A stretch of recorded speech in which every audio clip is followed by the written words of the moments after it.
je ne pense pas qu'il n'ait vraiment besoin s'expliquer. Il y a paramètres Facebook où il faut aller, émettre des rêves, réactions de... Pardon, il y a quelques coquilles de... réactions de telle sorte que tout le monde n'ait pas accès à vos vidéos et à vos photos. Question. Donc vous n'avez supprimé que les éléments sur Facebook. Réponse. Je crois que j'ai supprimé seulement sur Facebook, le reste je ne sais plus. Les autres comptes YouTube, je ne les utilisais jamais. Question. Comment se fait-il alors que les vidéos ne sont plus sur YouTube non plus? Réponse. Bon, disons que je sais plus pour YouTube, je m'en souviens pas. Je ne me souviens pas très bien. Pour YouTube, pour Facebook, je suis formelle. Je suis rentrée dans les paramètres et j'ai suivi les conseils qu'il fallait suivre. Vous vous rappelez de cet échange? Effectivement.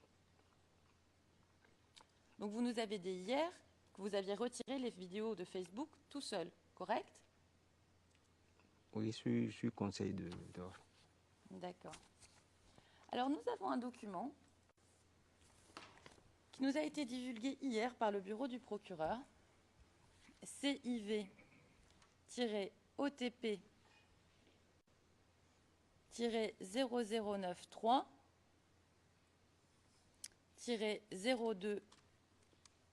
0233 R01,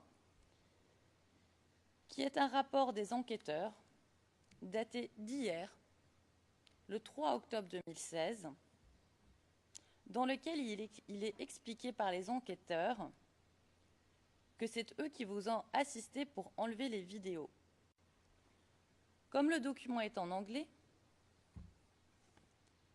je ne peux pas le citer in extenso, mais je vais parler sous le contrôle de la Chambre de certains éléments de ce document qui se trouvent sur eCourt.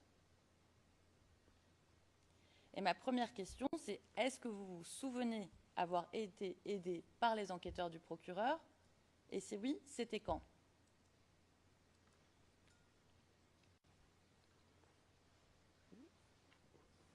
Je pense que lorsque je donnais la réponse à la question que vous m'avez posée hier, j'ai dit qu'effectivement que c'était sur conseil que j'avais suivi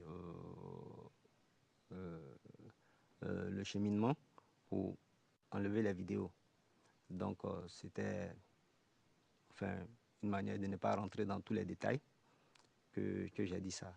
Effectivement, comme je l'ai dit et je confirme que je ne me souvenais plus pour YouTube, mais pour Facebook, comme je l'ai dit, effectivement, c'est sur les précieux conseils que j'ai pris les mesures de sécurité qu'il fallait prendre pour ne plus que les vidéos soient vues et c'est, enfin voilà. Rencontrer les enquêteurs du bureau du procureur spécialement pour discuter du fait d'enlever vos vidéos. Est-ce que vous vous en souvenez? Je sais que lors de la dite rencontre, il m'a été conseillé de suivre certains paramètres pour retirer ces vidéos et pour ne pas que ces vidéos-là soient visibles par tout le monde. Mais ces vidéos pouvaient toujours rester sur le compte, mais pas visibles par tout le monde. Donc ça, je sais qu'on on en a parlé, ils m'ont donné le cheminement à suivre. Là, je sais que je me souviens de ça. Mais bon, on dit exactement comment ça je sais pas, je sais plus. D'accord. Au point 5 de ce rapport, les enquêteurs indiquent que les vidéos ont été paramétrées en mode privé sur votre chaîne YouTube. Donc, les enquêteurs ont eu accès à votre compte YouTube le 5 juillet 2015 et votre compte YouTube existe toujours, n'est-ce pas? Je crois qu'il doit exister, mais comme je l'ai dit, je ne l'utilise pas en tant que tel. C'est un compte que je n'utilise pas. D'accord. Oui. Est-ce que les enquêteurs vous ont expliqué pourquoi il était, selon eux, prudent de retirer les vidéos? Oui, si je peux essayer de me souvenir exactement, ils ont dit par mesure de sécurité, puisque de la même manière dont ils ont pu remonter jusqu'à moi, que d'autres personnes pouvaient aussi utiliser ces vidéos-là pour remonter jusqu'à moi. Que donc, par mesure de sécurité, puisque c'est arrivé, il faut que je les paramètre de telle sorte que d'autres personnes n'aient pas accès. Je pense que c'est ce qu'on m'a dit. Ouais. Dans le rapport que je viens de citer, les enquêteurs expliquent que c'est en vue de la divulgation des vidéos à la défense.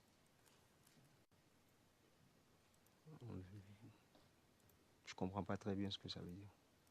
Alors les enquêteurs nous disent dans le rapport que puisque vos vidéos vont être divulguées à la défense, donc nous, oui, ok. Ah, d'accord. nous, que c'est pour ça qu'il fallait prendre des mesures de sécurité. Est-ce qu'ils vous ont dit ça? Vous vous en souvenez? Oui, je m'en souviens. D'accord. Que puisque si vous les voyez, peut-être que d'autres personnes aussi pouvaient les voir. Mais puisque eux, ils ont l'obligation de vous faire voir ces vidéos-là, donc je pense qu'on m'a expliqué quelque chose comme ça. Ils ne vous ont pas informé qu'il existe des protocoles qui empêchent la défense de prendre contact avec des témoins du procureur? Bon, il y a eu tellement de choses, je ne peux pas me souvenir de tout. Bon, sinon, je sais que...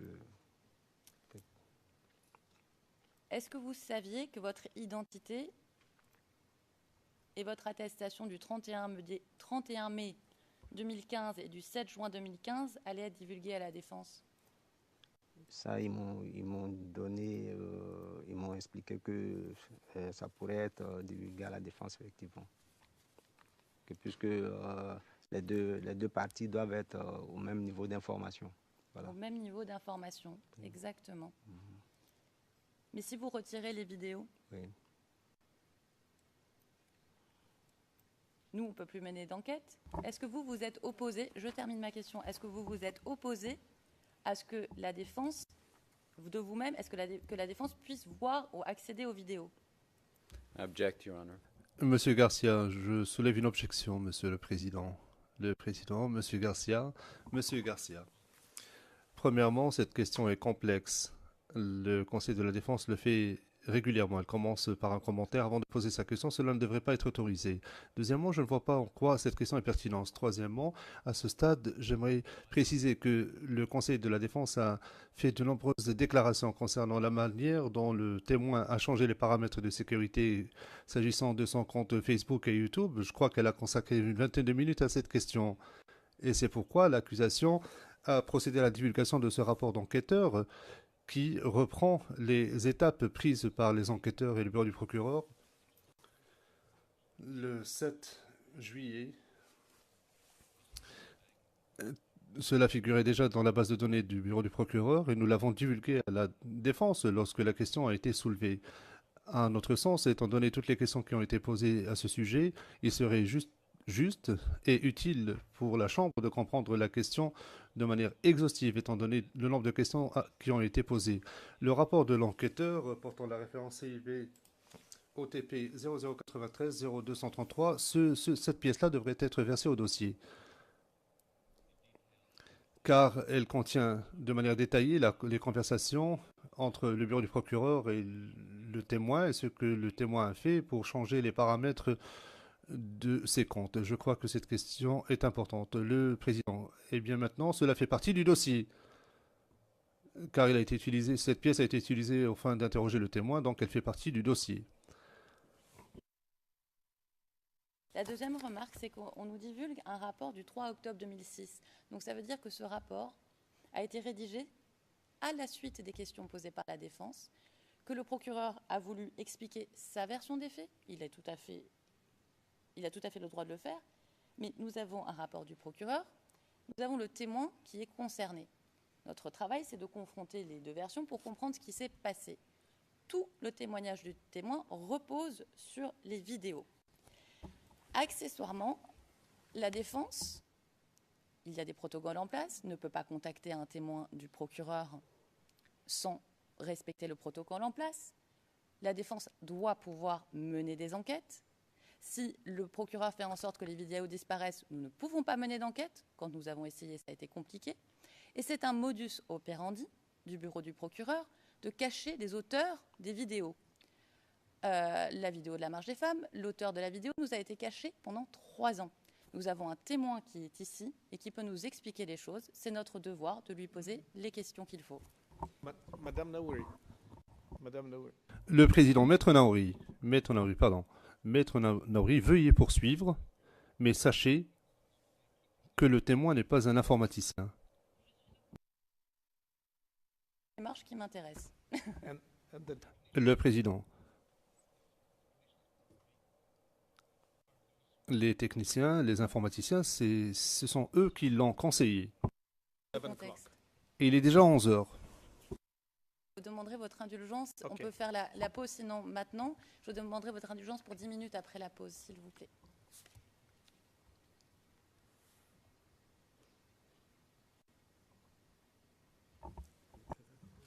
Yes, of course you can.